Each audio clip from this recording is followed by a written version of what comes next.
esto es la vida. Intensidad, tensión y resistencia. O sea, vida vivir con intensidad, ¿no? Hacer que las cosas se tensionen para que tengan un significado. Y resistir y dar la lucha. Cuando escribes poesía, más que ser inteligente o sensible, que puede ser que esas cosas importen, es la capacidad de introspección que tienes y de conectarte con aspectos significativos de tu propia emotividad, de tu propio acervo biográfico, de tu propio acervo vital. Entonces, que de pronto hay personas que pueden ser más inteligentes y pueden ser más sensibles, pero no tienen esa capacidad para conectarse con un aspecto significativo de su propia sensibilidad.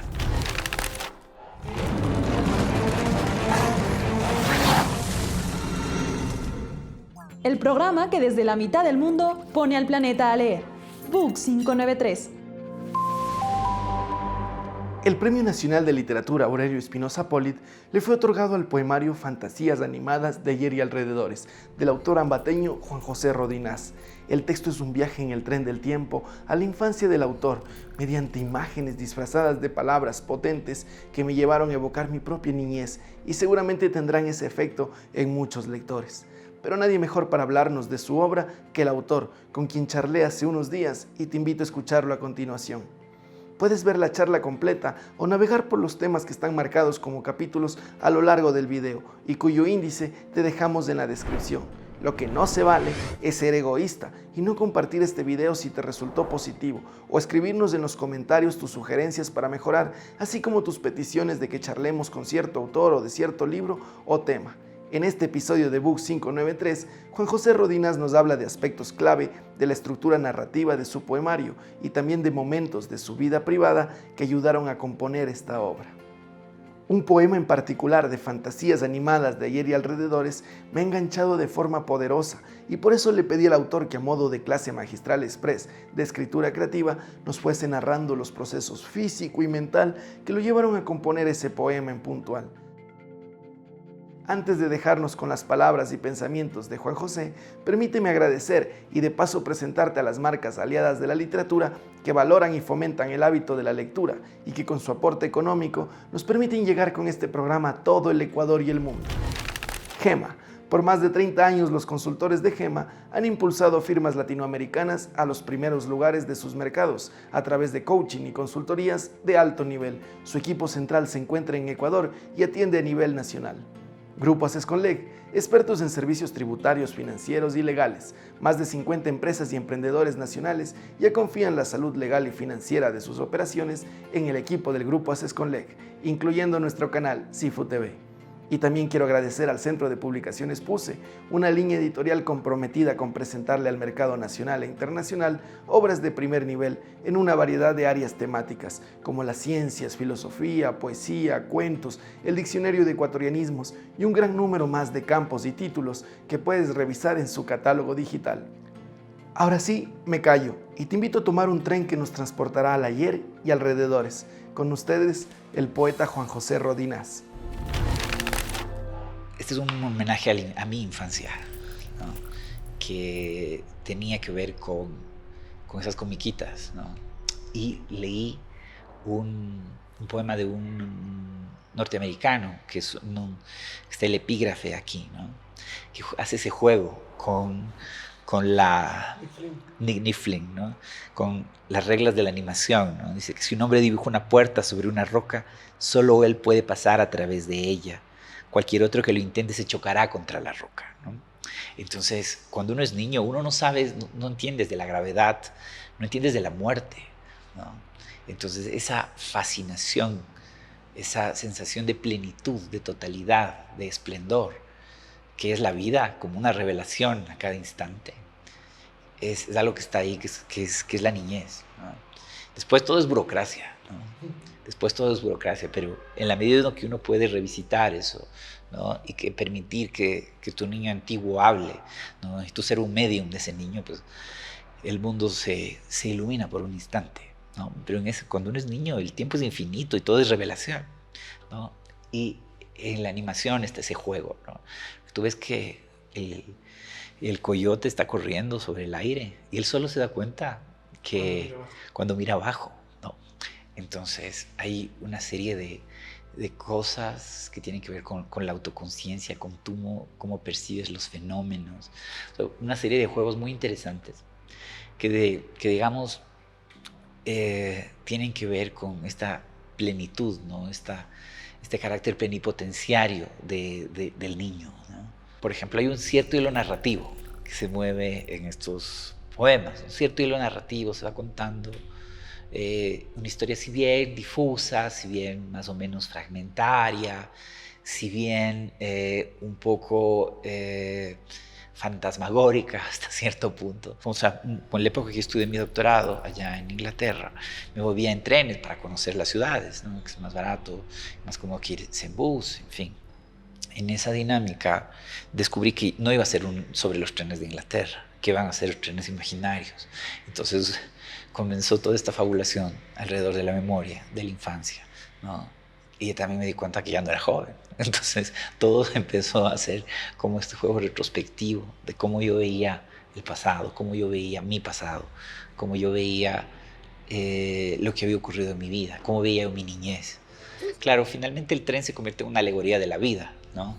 Podrían ser esos trenes ingleses o podría ser el tren que yo no sé si todavía funciona, creo que ya no funciona, el tren de Chimacalle, pero es sobre todo este tren mental, ¿no? Este tren de la mente, este tren del paso del tiempo, ¿no? Que te vas pasando por diferentes estaciones. Incluso si es que tú volvieras a pasar por esa misma estación, esa estación ya no sería igual, sería una estación diferente porque sería de noche, porque toda la gente que estaba ahí ya no está. Entonces, eso pasa cuando uno quiere volver a los lugares donde uno estuvo. Ya no son esos lugares, ya no está esa gente. Ya, incluso cuando uno vuelve a buscar esa gente que fue significativa en algún momento de tu vida, si uno quiere hacerlo, se va a encontrar con otras personas, se va a encontrar con otras conversaciones, con otros diálogos, ¿no? Yo creo esto y eso es lo que yo les digo a los chicos en la clase que doy de laboratorio de poesía en la Universidad Andina, que uno tiene que hablar de las cosas que le interesan, ¿no? No de necesariamente lo que está de moda o de lo que parece que es importante o de lo que parece que es inteligente o de lo que parece que es, no sé, poético, sino de lo que a uno le interesa, de lo que es significativo, porque de esas cosas uno va a hablar con convicción, con emoción, con interés. Y entonces ahí va a salir algo que tenga ese sabor de lo singular, de lo auténtico.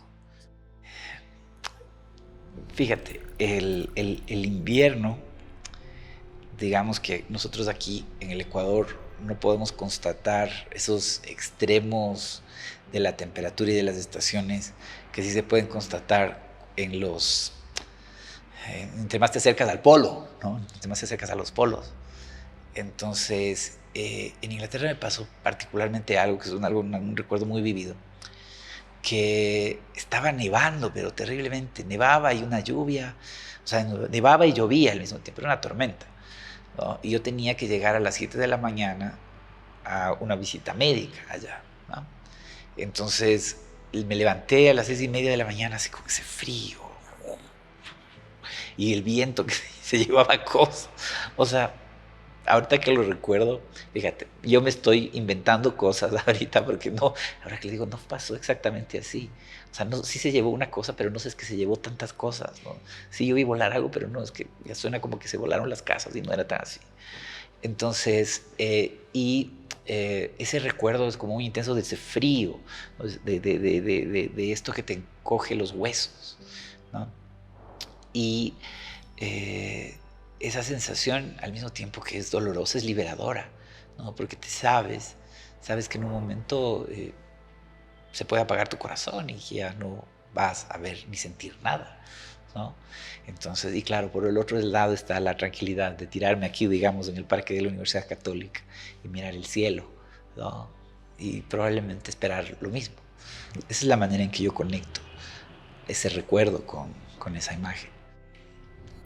Pues la edición es muy bonita, la edición es impecable, tiene una portada hermosa, tiene una excelente calidad de papel, o sea, está muy cuidada y es algo que a mí personalmente como autor me alegra mucho.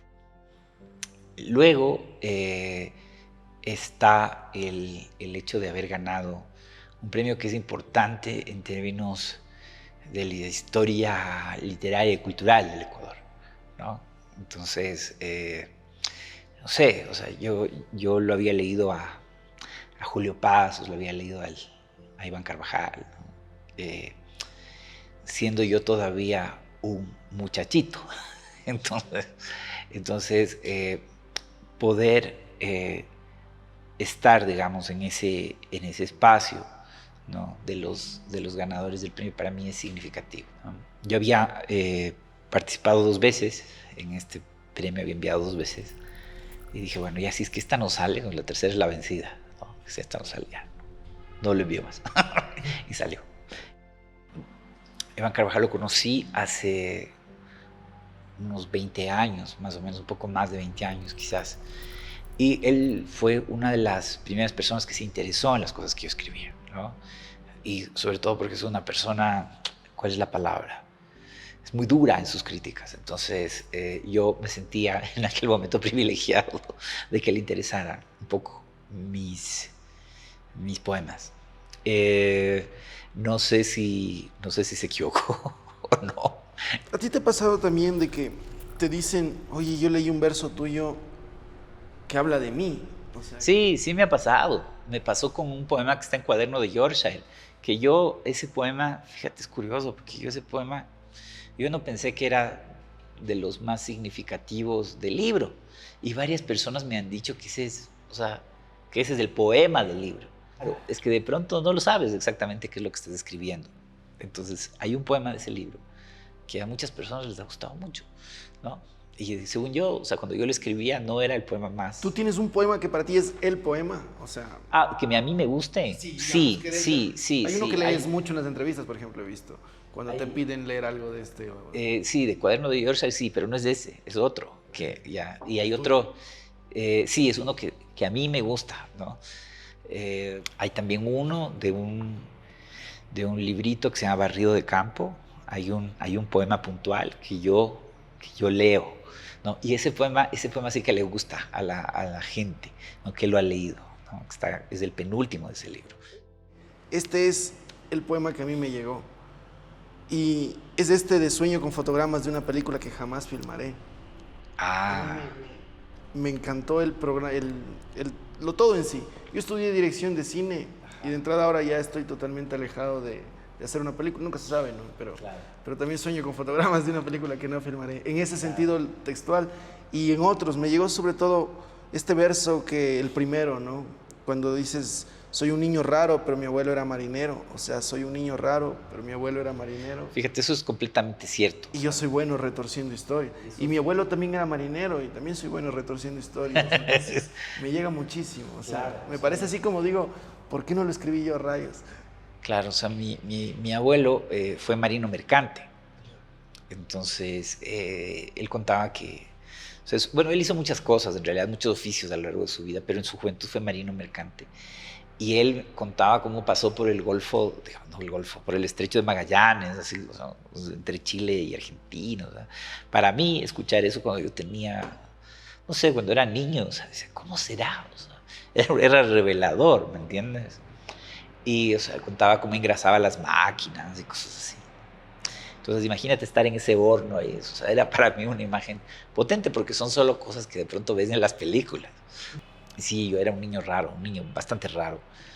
Además de ese poema, también cuento una cosa. O sea, yo soy, digamos... Ahora ya no veo tanto cine de autor, pero en una época veía mucho cine de autor, mucho cine de autor. Entonces...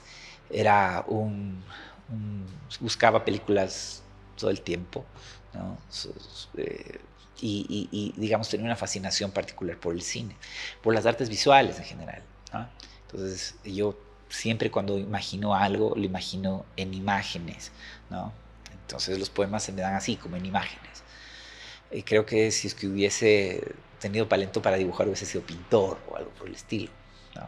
Entonces, está conectado con eso, claro. Aprovechar Sueño con fotogramas de una película que jamás filmaré, para que nos expliques primero cómo nace un poema. O sea, este poema en puntual, ¿cuándo se inició? y cómo se fue dando forma. Tiene 6, 7, 8, 9, 10 estrofas. ¿Cómo se llegó a esta forma final que tiene? Yo excepcionalmente, muy excepcionalmente, comienzo un poema sabiendo de qué se trata, o sea, muy excepcionalmente. Empiezas con versos sueltos. Empiezo con versos sueltos, un par de versos, ¿no? Y luego me doy cuenta que esos están conectados con otros que escribo después, ¿no? A veces puede ser que el poema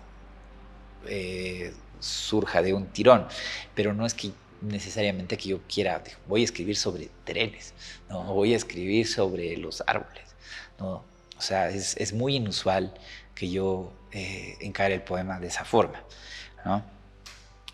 Más bien se fueron sucediendo estos textos y yo me di cuenta que los conectaba, como quizás en otros momentos también del libro, una cierta actitud cinematográfica, ¿no? En este sentido del encuadre, ¿no? De que sean imágenes muy limpias y concretas, ¿no? De cosas que de pronto uno puede encontrar en la calle, ¿no? Y cosas que no, que son absolutamente delirantes, pero que de pronto saltan en un verso, ¿no?